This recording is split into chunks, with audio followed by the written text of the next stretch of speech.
All right, welcome to video number 2 in the options education module. This video is more of a review. I know that I threw a lot at you in video 1, a lot of terms. I hope that you took notes. However, we're just going to be reinforcing what we learned, right? And this again, we're just going to stay on this page and maybe go to Robinhood and check on an option chain.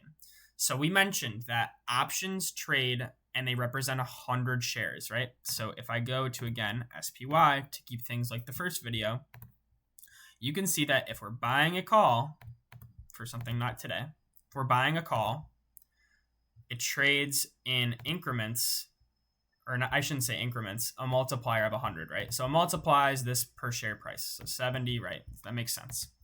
So they trade in hundreds of shares. The premium is made up of intrinsic and extrinsic value, right? So remember the time value of the option and how in the money it is, right? So you can see how again, we're on buy call, right? So we're looking at calls. So these are now in the money, right? Because if we're buying a call, we want to buy shares at that price. It makes sense to buy shares lower than the share price now, right? You can see that for every dollar we move in strike, $1 gets added on to the premium.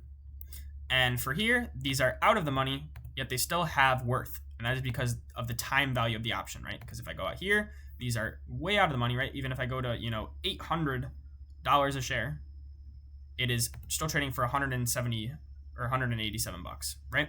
So that is time value, right? Hopefully that makes sense.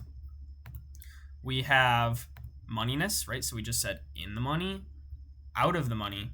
We're going to add one that's at the money. That's just saying what strike is closest to the money.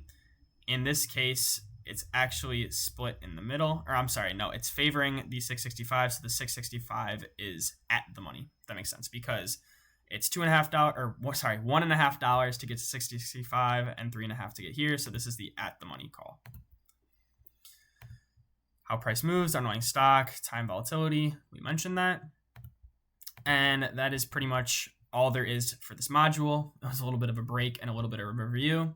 So we will catch you in video 3, which is just kind of understanding the difference between buying an option and selling an option. We've only been looking at buying options, and we will be looking at kind of the fundamentals of buying an option and selling an option.